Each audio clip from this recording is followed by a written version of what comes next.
Welcome to Sky Team's The Corporate Bartender, where we gather some of the best HR and people leaders to discuss what's happening on the people side of business. From employee performance and engagement to dealing with the rapid-fire changes that the new normal presents every day, this irreverent bunch brings a fresh twist and a dash of human to human resources. If you work in HR or make people decisions in your organization, this is the place to be. We won't card you, and we serve everyone. Join the bartenders, Eric and Lori, as they interview some of today's most innovative thinkers, share tips, tricks, and tools while enjoying some good old-fashioned community and, as always, laughing a lot. Now pull up a stool, belly up to the bar, and join us for The Corporate Bartender. All right, guys, today's question. What habits have you tried to establish since we've been working remotely, since we're talking about habits today? Working out at home. It's hard. Drinking more water. I didn't think you were going to say water. I don't know why. Got to balance out everything else. I've been trying to take some meetings outside when I can, just to get out from my desk. Yeah, my dog has made sure I take 3 walks a day. Oh, that's awesome. No, it's really good. Perfect. What else? Getting up, taking a shower before going downstairs and trying and putting on clothes and having breakfast before I actually get online. Yeah. Oh, like having your old pattern Yep. in the new paradigm. I like it. Yeah, because most of the time we just get up, we shake it off, and we go sit down and check email or whatever. And then it's like 11 o'clock and you're still sitting here in whatever you slept in. I do have coworkers that make sure that they're like dressed for work, hair and makeup, all that kind of stuff. Oh, before whatever. they take their first call. That's not me at all. Lori did that last week. I always did that. I lean more towards the normal routine just because mentally it helps me frame my day better. If I just roll out of bed and sit down, it would take me an hour to get my head straight. So, but yeah, the other day, like I put on a full outfit as if I could get in my car and drive to work. Like even the bottom half, it wasn't sweatpants. And my husband's been very amazed and amused at what the whole ensemble looks like, because from the waist up, It's pretty banging. okay most of the time.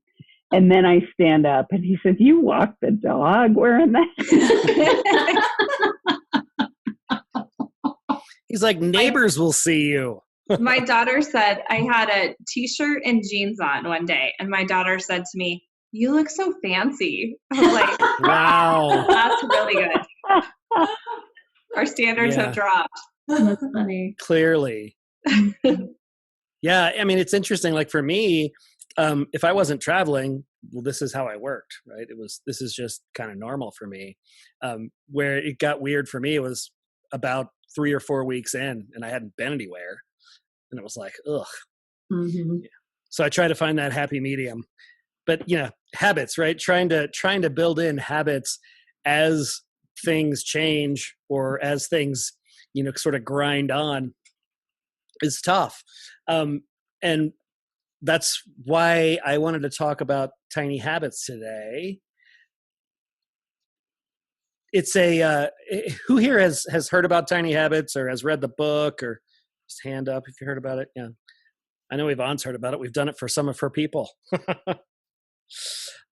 So tiny habits, it's a breakthrough method that gives people hope and evidence that they can change. And that's one of the things I love about it. It's based on the work of BJ Fogg. He's a behavioral research scientist at Stanford.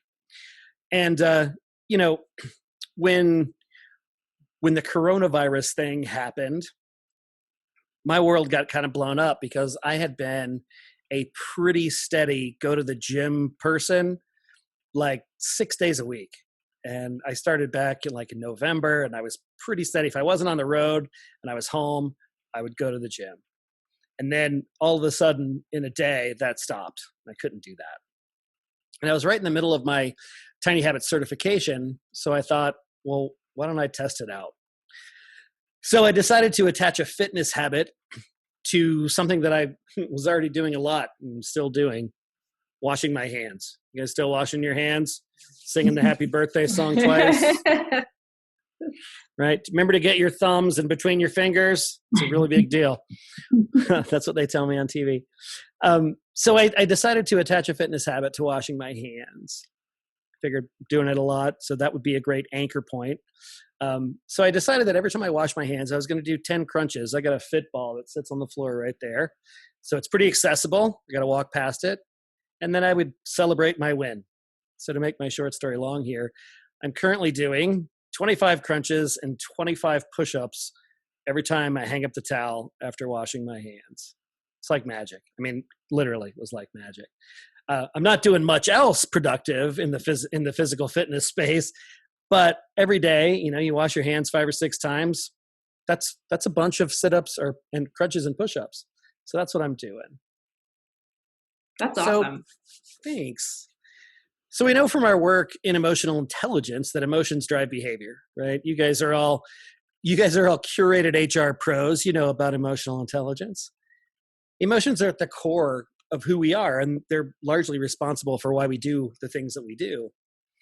So I thought, well, I'm going to use that idea to harness the power that we have here with us to make some substantive changes in my life and your lives. So here's what I want you to do. First part of today's interactivity. Ruby's smiling because she knows where we go from here. And she knows that she's on the hook here. Yep. Yeah, I think I'm on the hook today too. Hey, good. All right, so here's what I want you to do. I want you to write down these words on a sticky note if you've got one. I've got one right here. And the words are: emotions create habits. This is my little sticky note. You can see it right there. Emotions create habits. Put it somewhere where you'll see it throughout your day. It's important because it helps set this emotional tone that sets you up for success. All right. Now we're going to get really interactive. I'm going to share with you the habit that really got me fired up about this in the first place and had an immediate impact on my life. So I want you to think about when you woke up this morning. Before you even got to bed, you woke up, and then you finally mustered the gumption to put your feet on the floor. When you put your feet on the floor, what were you thinking? What was the first thing that popped into your head? You can type them in chat, or you can just call them out, whatever is more comfortable for you. Ruby says my first thought was I wasn't prepared for an interview that I had earlier today, and I needed to get cranking to get prepared for that. Mm-hmm. So there was that nervousness probably before I woke up that right? That was just weighing on me probably as I was sleeping, but nonetheless, I had plenty of time to go and get that accomplished. So yeah, that's a lot of what my days start as, of like where I'm feeling maybe just unprepared or just not fully confident in my approach to something. Yeah, unfortunately, that's not a super positive place to start. But I think that just comes from, always trying to work on where you have gaps. Yeah, for sure. For sure. Thanks, Brian. Jenny says, going to meet my running buddies. Yeah, shut up, Jenny. Whatever. I'll say yesterday, I totally bailed. So if it makes you feel any better, I was just grateful that I was actually in the mood to go. Laurel says, what day is it? Yvonne says, what's on my calendar? Lori says, trying to remember what meeting I have first. Meredith looked at her calendar. And that's usually what happens, right? As soon as we wake up, we kind of snap into go mode. It's just time to get stuff done, whatever it is. Oh, Stacy says, I'm going to be easy on myself today. Nice work, Stace. I've been too hard on myself. Aren't we all?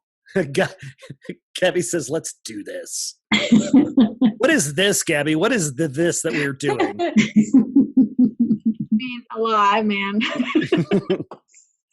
Yeah, Start somewhere, right? Yeah. We get up in the morning and we jump straight into doing mode. So, the habit that changed everything for me it's called the Maui habit.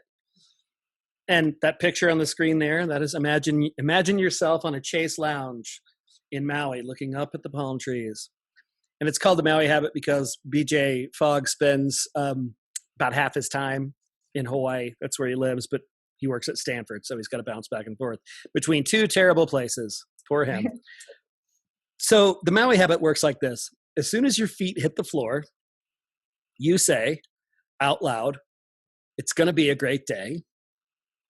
And then you celebrate your success. And the celebration's important, and we'll talk about that in a sec. So we're going to do this together. We're going to pretend we just woke up. And I know everybody's sitting, so we're going to lift our feet up. And then I'm going to count down from 3. And I know this is going to be loud and cacophonous, but I want everybody to come off mute. And I'm going to go 3, 2, 1. And when I get to what would be 0, we're going to say together, it's going to be a great day. Imagining our feet have just hit the floor. All right, you guys ready? Unmuted, everybody? Yes, you are. Here we go. 3, 2, 1. It's gonna be a great day. Yes. I love it. I love it. And what I love about that too is look at everybody, right? Everybody's smiling. There were some physical celebration gestures. It's great stuff, right? It's great stuff. Celebration is key. It's funny because celebration is kind of the hardest thing to get people to do. I do coaching in the tiny habits space, and this is the thing that I struggle with the most.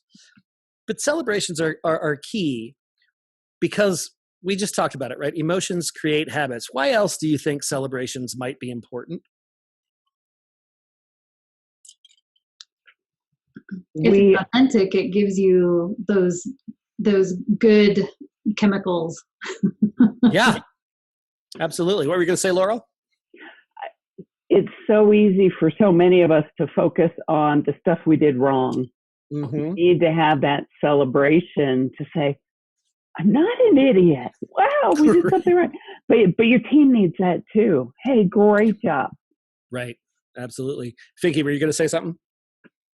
I was going to agree with most of what was said. I think most of us are probably, it's easier to pick on yourself than to sort of celebrate things. And even at times you say, why am I sort of celebrating that? Isn't that like what's sort of expected? It's just sort of a given. So why am I celebrating it? Yeah. And it's funny because we do that. We rationalize it away. It feels silly, but it's science. And I'll tell you about that science. Celebration is actually the secret sauce that actually wires in new habits. It's time dependent though. You have to celebrate immediately after you've done the habit. You can also celebrate when you remember it or while you're doing it, but the most effective time is right after you do the habit. But not all celebrations work for everybody. You got to find the things that work for you. BJ Fogg uses the term shine when he talks about celebration. And shine is that feeling that you get when you just nail something. You know, you deliver an amazing presentation, you turn in a piece of work that you know is just killer. Brian, you come out of an interview that you know you couldn't have done any better. You nailed it, right? If you're a musician like me, when you used to play gigs, in bars, in front of people, there were those moments when you would finish a song and the dance floor is packed and the people would just go bananas. That's shine for me. So we're trying to replicate those feelings. We're trying to find celebrations that sort of poke at that element of shine. So think about the last time you felt shine and either type it in chat or let me know, just say it out loud. When was the last time that you did something that made you feel shine?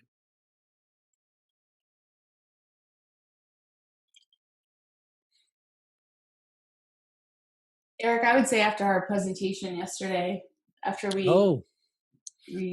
did a really great job on the second one. The second one, right? Oh, we've heard great things about that. Oh, that's good. Yeah. So Ruby and I did a new piece of content yesterday, And we did it twice. We had 2 sessions, one in the morning, one in the afternoon. And, the first time you do any new content in a new venue with a new audience, you're still kind of feeling things out. And we did it the first time, and it was good. It was solid. But we didn't feel amazing about it, right? We felt like, okay, there are things we want to change. There are things we want to tighten up, things we want to do better. And we did, the same workshop in the afternoon, and it just felt so good, right? Everything was flowing. Everything just kind of landed where it was supposed to. We finished on time. And I always design workshops with way too much content in them. I don't know if you guys do that. Anybody's guilty of that. So it felt really good. Yeah, thanks, Ruby. Gabby says, every time I ask a question and I learn something, and it feels good. Yeah. Yeah, feeling shine. That's important to key in on when you experience things and you feel really good. Pay attention to what that feels like in your body, physically, what that feels like. Stacy says, working through a coaching session with a couple of leaders that are not getting along, and then seeing the light bulbs turn on for both of them acknowledging how they might be impacting each other. That's awesome. And isn't that great, Stace? Those are the days when you go home and you think, today was a good day. Yeah, Meredith and I celebrated that together earlier today. Thanks, Mayor. Yep. Lori said, last week I oriented our whole staff to a new performance evaluation tool, and it went well. Because everybody loves performance evaluation tools, don't they, Lori? It's a super crowd pleaser. And then Meredith said, received a heartfelt compliment from a coworker. Yeah. So pay attention to that and find the celebrations that work for you. So, Ruby, are you ready? Yes. Ruby loves this part. This is her favorite part. So we're going to talk about finding our natural celebrations.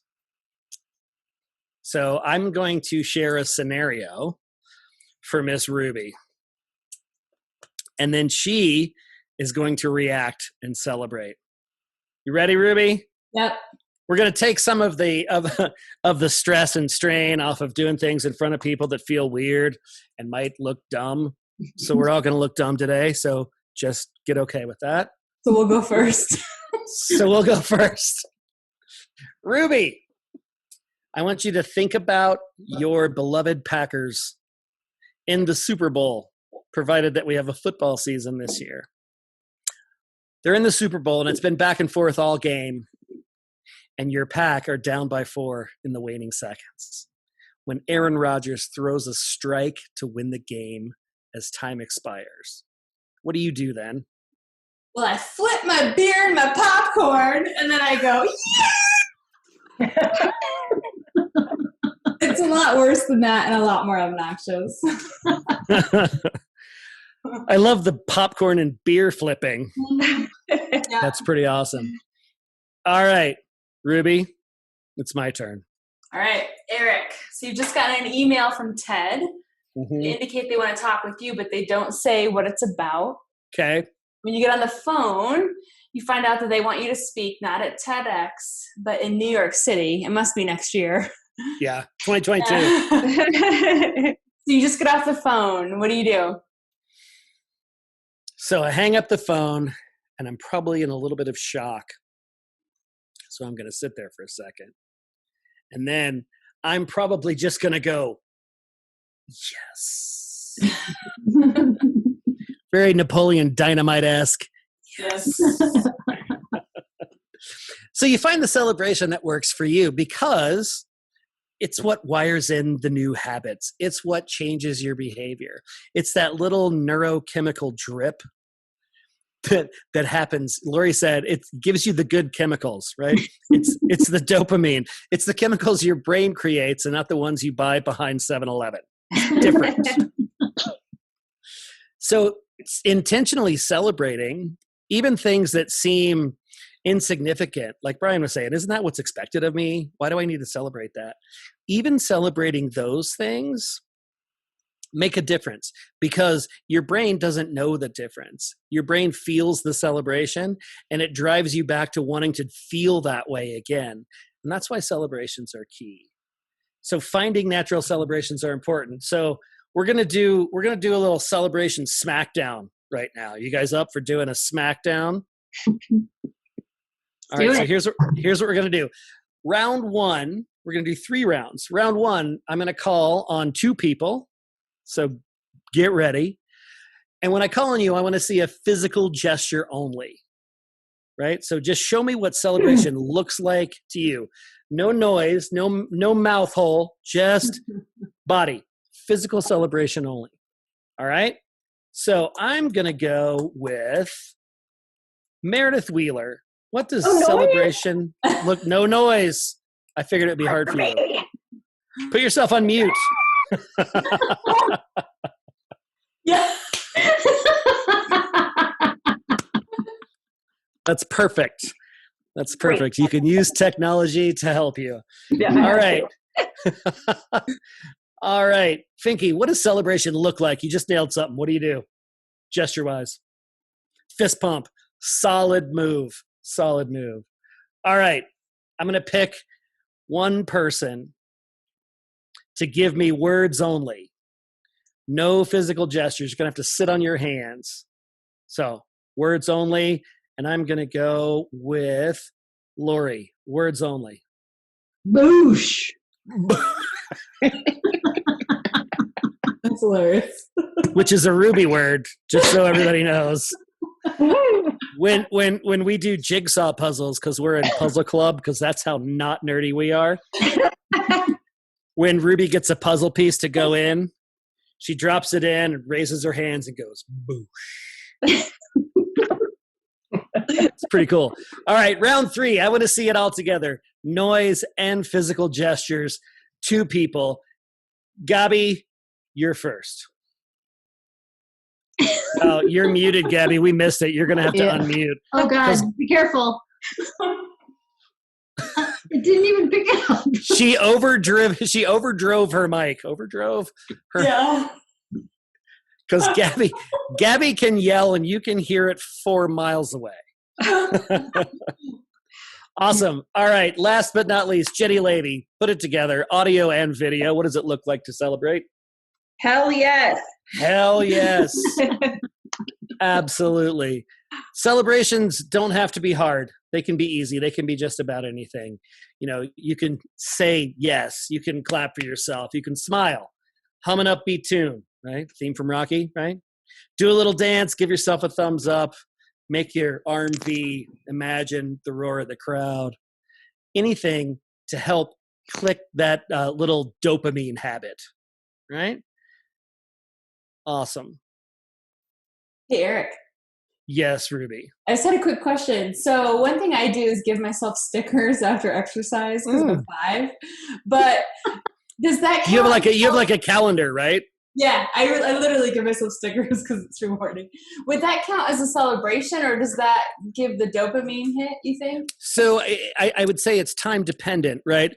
If you're like, if it's 7:30 and you're like, oh no, I forgot to put my sticker up, you're not going to get the same connection. Okay. But if right after you're done exercising, you run downstairs and put your sticker on your calendar, then yes. That because you're associating the good feeling with the accomplishment. Okay. And that's what creates the hardwiring. So BJ Fogg's work is based on 2 basic maxims. And the first one here is called help people feel successful. Feeling successful is a critical component in making any sort of lasting behavior change, because if you don't feel like a winner, you might not be. We often attempt big behavior changes that are really hard to do. If you decide to run a marathon, I've got a buddy who at COVID time decided, hey, I'm going to get in shape to run a marathon. And I thought, well, that's a great idea. But he hasn't been running since pretty much last summer. So it's real hard.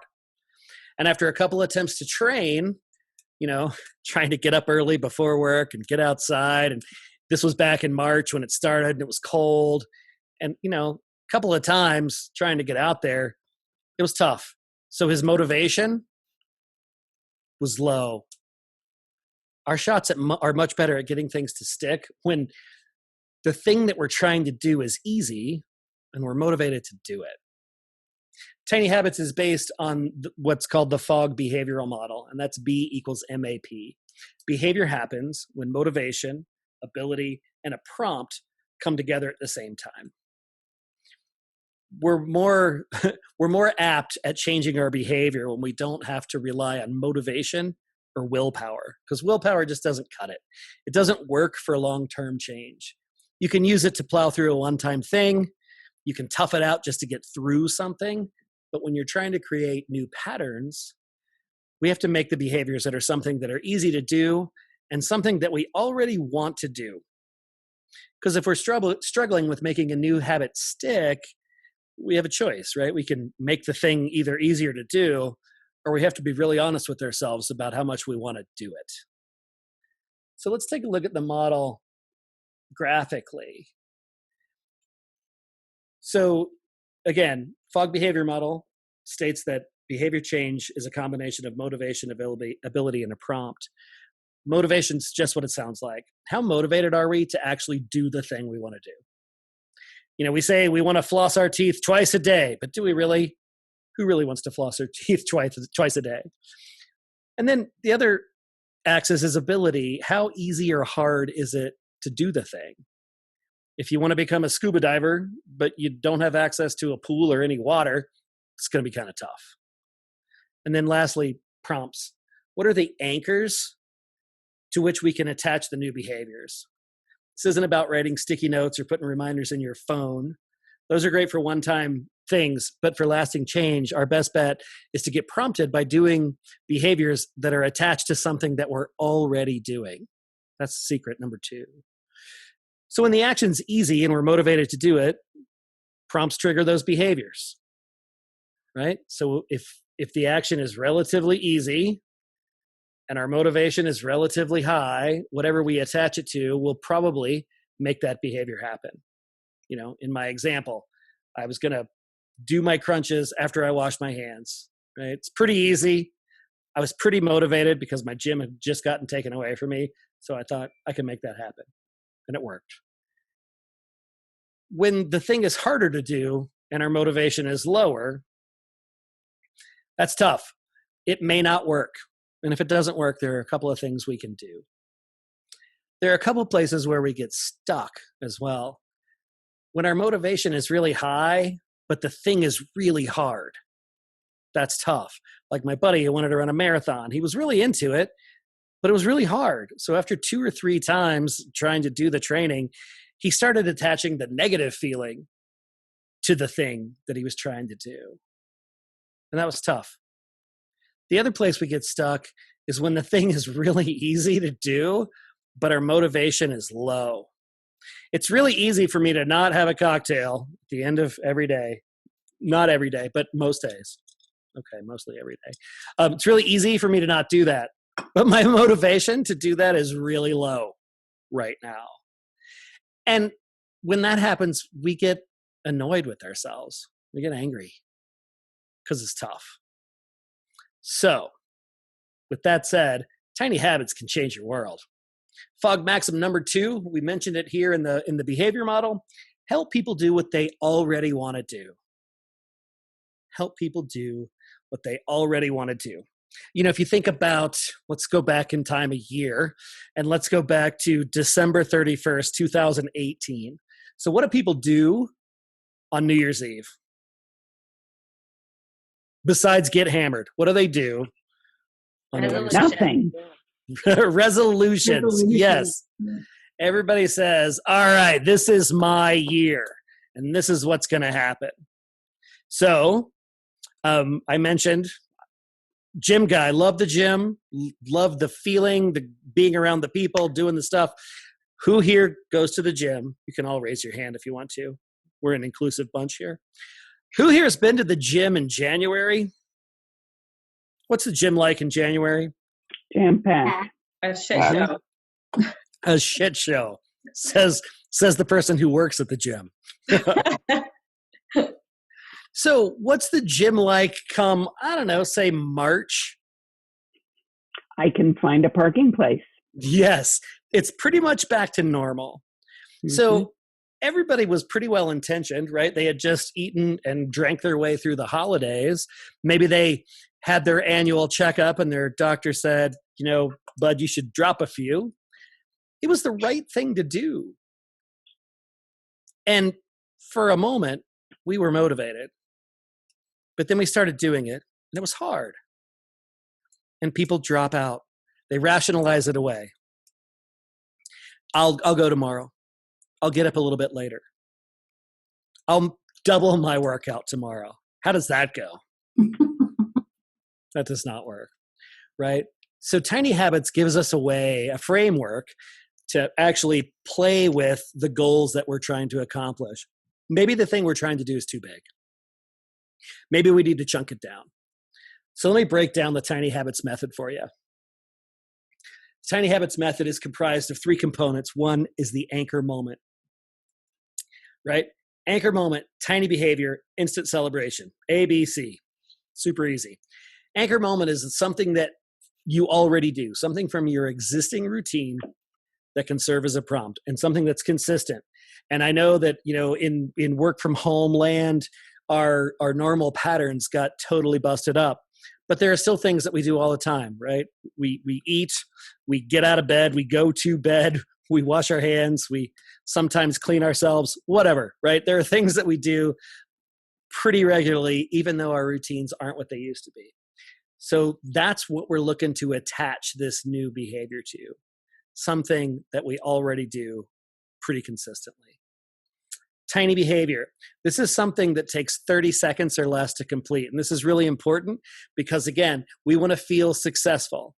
And if my goal is I'm going to run a marathon, well, I can't do that in 30 seconds. And I'm going to have a lot of negative feelings associated with my attempts to do this until I can actually do it. So what we want to do is chunk it down to something that we can actually accomplish in 30 seconds or less. Because if it's that simple, our propensity to do it goes way up. And then we celebrate for all the reasons that we already discussed, right? Emotions create habits. This is science. It's that little neurochemical ritual that you're going to do to lock this new behavior in. Now, the method translates into what we call Tiny Habits recipes. You can write these down on index cards or put them in your phone. Index cards, recipes always makes me think of index cards. And I don't know about you guys, but my mom had that little box of index cards in her kitchen. And when she wanted to find a recipe, you kind of dug through the box. So that's what I think about because I'm old. So a Tiny Habits recipe looks like this. Remember, anchor moment, tiny behavior, celebration. The language that you're going to use to create a Tiny Habits recipe works like this. Language for the anchor moment is after I blank. So after I hang up my towel after washing my hands, then you're going to do your tiny behavior.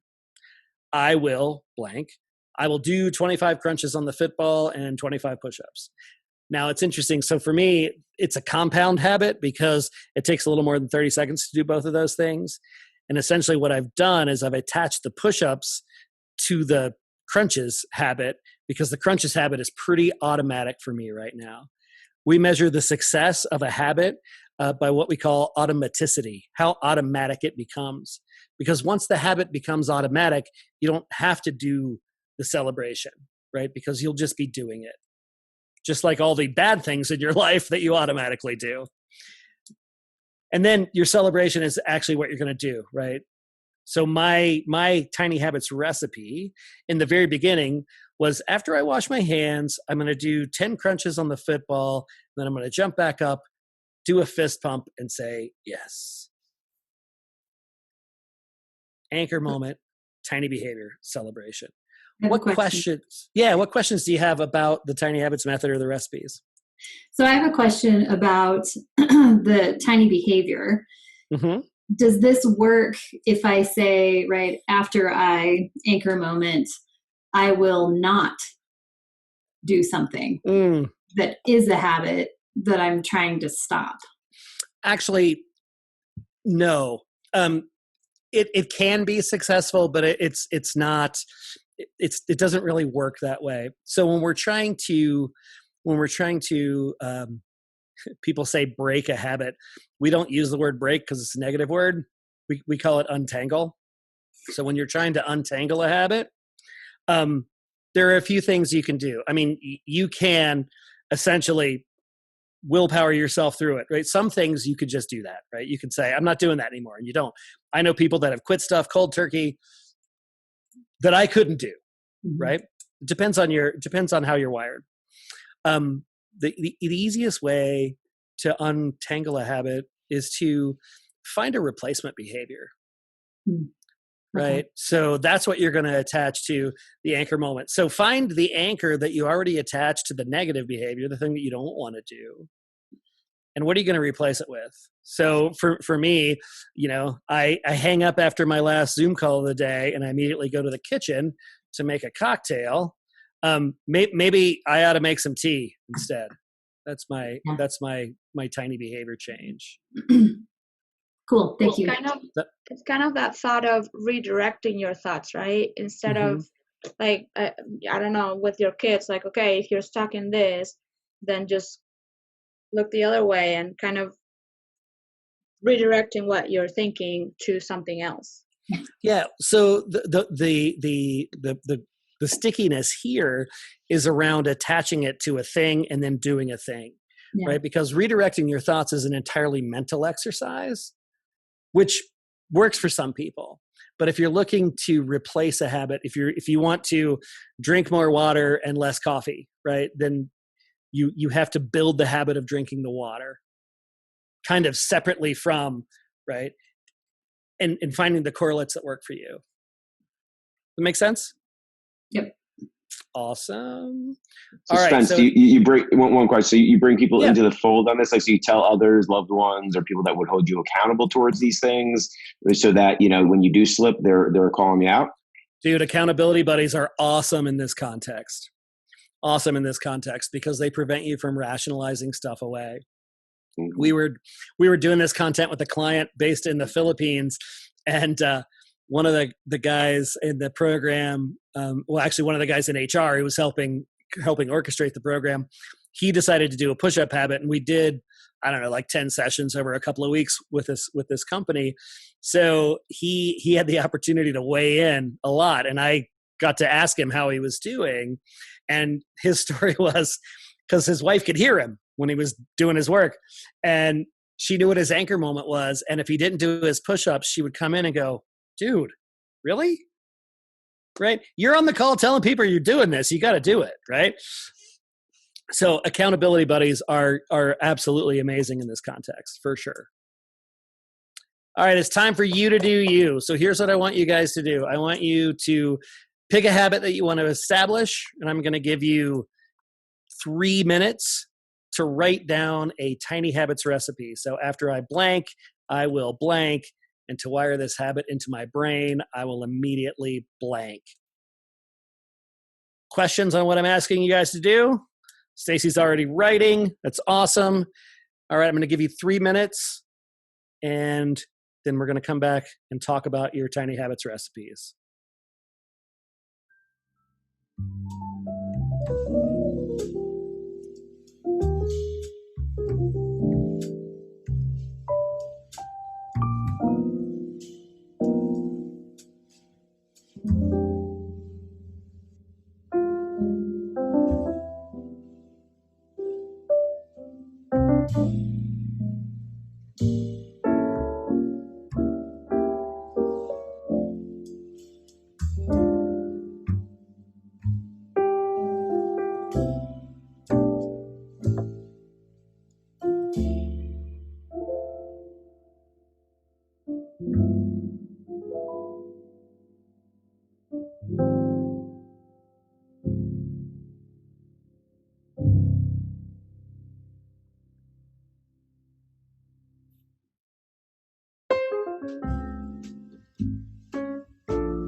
Once you're done writing your recipe, just put your little emotion icon thumb up.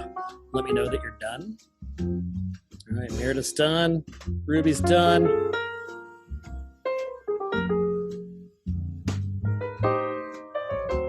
Gabby.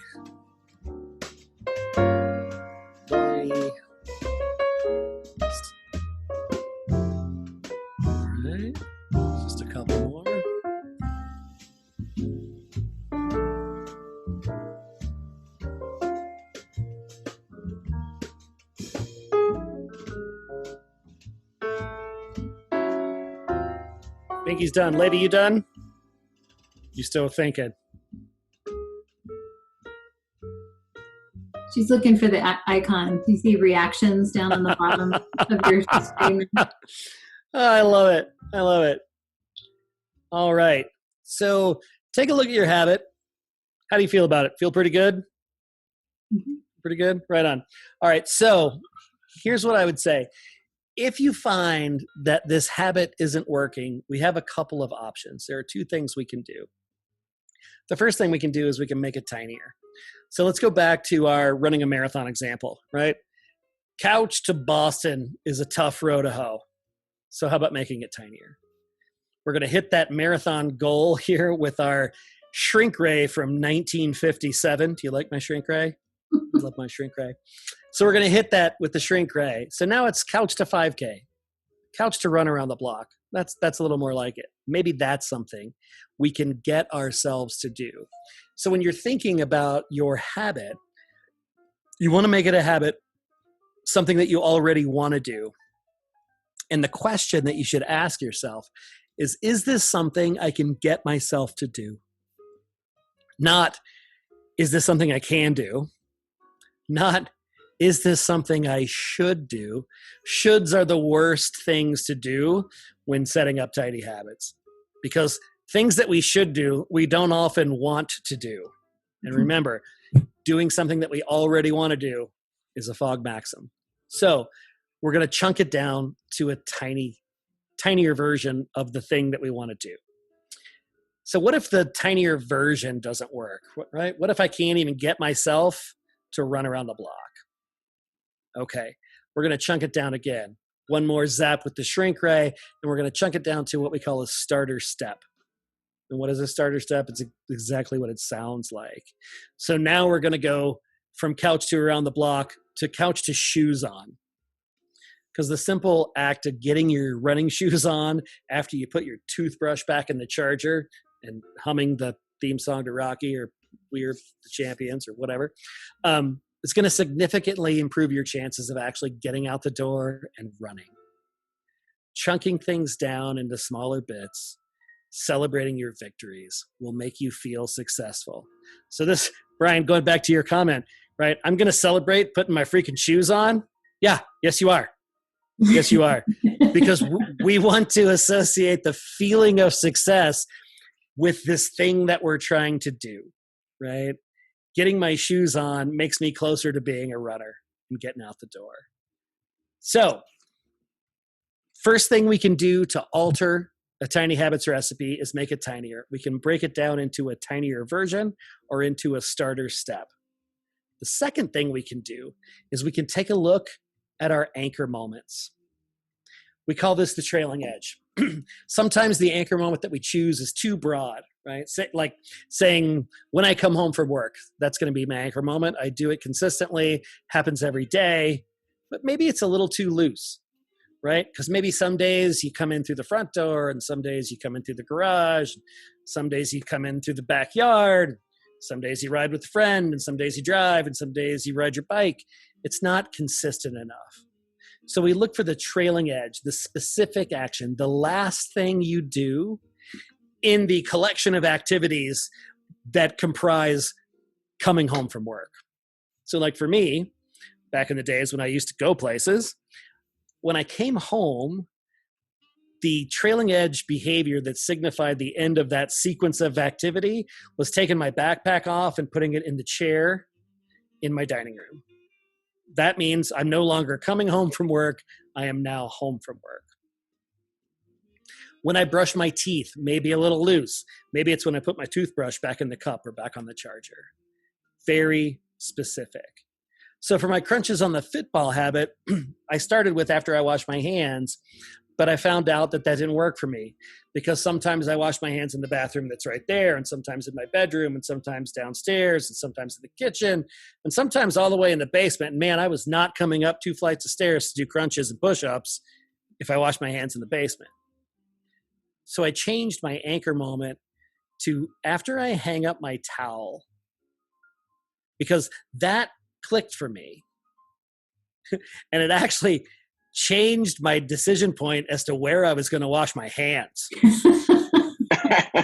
So if I was in the basement, I'd be like, all right, I'm going to go upstairs, wash my hands, and do my thing, and then come back. Because the propensity for me to do it went way up. So I sharpened it down to a very specific point in time, a very specific behavior, an observable thing that I knew was the last thing in my sequence of events that comprised washing my hands. So what I want you guys to do is go back and look at your recipes and take a look at both of those variables. Is your habit tiny enough? Can you do it in 30 seconds? And is it something you can get yourself to do? And is your anchor moment specific enough? Is it something that happens pretty much every time you do that thing? And is it specific enough to trigger the behavior that you're trying to affect here? So, going to give you 2 minutes to go look at your recipes and refine them. And once you're done, what I would love for you to do is just type them into chat. Just type your recipe after I will, and what you're going to do to celebrate into the chat. All right? Go.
All right, they're coming in.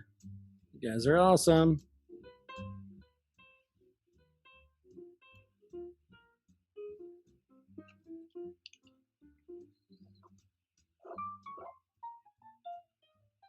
All right, since they're coming in, I'm going to start looking at them, and I'm going to give you guys feedback on your Tiny Habits recipes.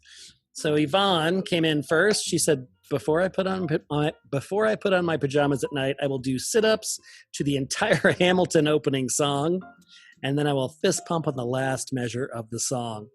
I love the Hamilton reference. That's fantastic. So before you put on your pajamas, if you find that the habit isn't sticking, make sure that you're putting on your pajamas in a very specific time frame or after a very specific thing.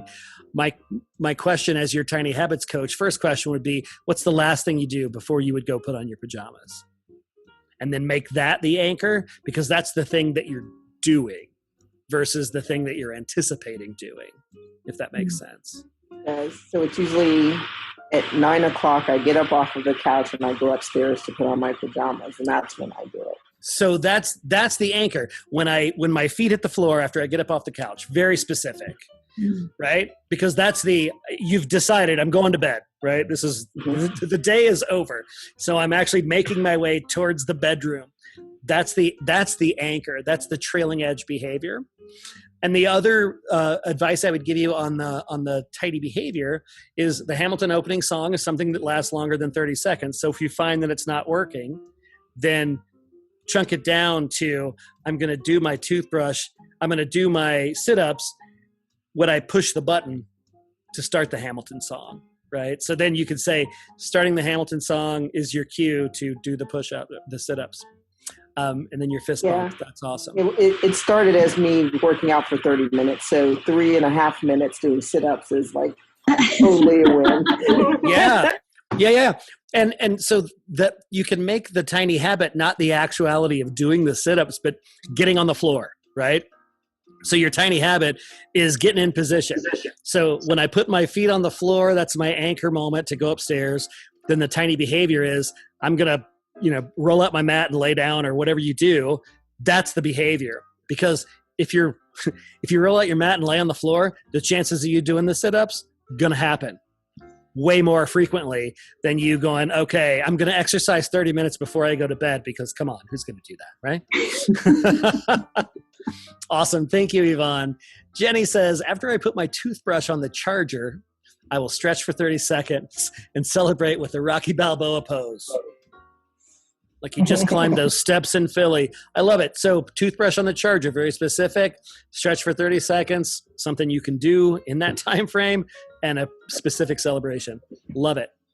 Lori says, after I hit snooze once, I will say something I'm grateful for out loud. Ooh, replacing picking up my phone to read social media, and celebrate by clapping once. Love it. Right? So anchor moment is very specific, hitting snooze that first time, and then saying something you're grateful for out loud. Definitely do that in 30 seconds, and then clapping. Ruby says, and she sent this to me privately so you guys can't see it. After I hit snooze for the second time, because Ruby knows herself, and she knows after the first hit, it ain't going to happen. So after I hit snooze for the second time, very specific anchor, I will say a short prayer and then yell glitter, which I'm sure Rick loves. Well, he calls me on it now. Like if he doesn't hear me say it, he'll be like, glitter? I love it. I love it. Laurel says, after I run, I will stretch for 5 minutes and celebrate by giving the dog a treat. Awesome. So, Laurel, if you find yourself not doing the stretching, chunk it down, right? So what's the trailing edge behavior after you run? Do you come in the house? Do you come in the yard? Do you, take off your shoes? Whatever your last thing is, look at that. Take the leash off the dog. Take the leash off the dog. Perfect. That is a perfect anchor because it's very specific and it signals that the run is over. We're done here. And then stretching, right? You want to stretch for 5 minutes. If you find that you're not stretching for the full 5 minutes, chunk that behavior down to, I'm going to stretch for 30 seconds. I'm going to get in stretch position. I'm going to, whatever you do, make it smaller so that your propensity to actually do it sticks. If you stretch for 30 seconds, the chances of you growing that 30 seconds, pretty high, right? I started with 10 crunches. I now do 25 of those and 25 push-ups, right? It's about all I can handle at one sitting. And then your celebration is going to give the dog a treat. Perfect. That's so I don't get fat. Right. The dog can get fat. Oh, he runs so much more than I do. He can handle it. Stacy says, when I have a break between Zoom meetings, I will run up and down the stairs and then back again. I don't have a lot of stairs. And when I get back to the top, we got another Rocky Balboa celebration. You know what's crazy? Before you said Rocky, I had written down the Rocky Balboa thing, and I was like, oh my God, he and I were so on the, oh my gosh, what is up? Because I have Rocky Balboa poster right behind me. Oh my gosh, that's awesome. Love it. I think you meant in your, right now. I'm like, no, it's a palm tree. Oh yeah, no, right now. Now it's Maui. Right? It's my picture of Maui, isn't it? It is your picture of Maui. I love it. You sneaky one. So Stace, the coaching advice that I would give to you is on your anchor moment when I have a break, right? That's pretty loose. So between Zoom meetings. Yeah, so it's still pretty loose because sometimes you're going to have a 5-minute break and sometimes you're going to have a 30-minute break. And are you doing it as soon as the Zoom meeting ends or prior to the Zoom meeting starting, your next one? I would say sharpen up the anchor point. Maybe it's when I push the leave meeting button. Yeah. Right? What I do is I push the leave meeting button and then maybe I roll my eyes and say, geez, another Zoom meeting. And then I run up and down the stairs after the eye roll. Yeah. So look, if you find that it's not happening, maybe the eye roll is the anchor moment. But it's that trailing edge. It's that last thing you do to signify that the Zoom meeting is done. And now you have a gap. You have some time to work with. So anchor it to the thing that you do every time. And that's why I like the button versus the eye roll, because if it's a really good meeting, you might not do the eye roll. Yeah. And you want consistency. Yeah. So pushing the red button is super specific. Maybe I'll start having better meetings now. maybe change your whole attitude. Mhm. Meredith says, before I go downstairs for coffee, I will stretch and then I will celebrate with coffee. It's a vicious cycle because that's the first thing I want to do. Yeah. So the good news, right? Consistency in the habit. You are the coffee habit is already nailed, right? You don't have to work on that one. But if you find that you're not stretching, right? Again, look at the anchor moment, look at the tiny behavior. So go downstairs before I go downstairs for coffee. I'm always cautious with the before I type of anchor moments, because what you do before the before isn't always the same necessarily. So what you're actually doing and how that ends is a tighter connection to consistency. So what's I would ask you, if I were your coach, what's the last thing you do before you go downstairs to get coffee? You know, BJ's push-up habit, right? So yeah, get out of bed, right? So BJ Fogg, what started this whole thing was his push-up habit that he started, and he started doing push-ups after every time he peed. That's the thing he did a lot. That's a good point, Erica. You do that first. So how old is this man? He's like 55, I think. So he's doing a lot of push-ups in the middle of the night. Yeah, right. Exactly. So find the thing, the last thing that you do before you get the coffee, and anchor the stretching to that, because that's what's going to breed the consistency. And then Gabi says, before I lay down on my bed, I will say out loud 3 things I'm thankful for that day, and then close my eyes for a few seconds and breathe in. Perfect. So Gabi has a before I anchor moment. But what I like about this one in particular is I'm picturing you doing this, Gabi, standing right next to your bed, right? It's like you're in the bed zone. So there's pretty tight consistency there and in what you do. Okay, Meredith, thank you. I get boy at baseball. Yep, do it. Goodbye. Sorry, I went a little over.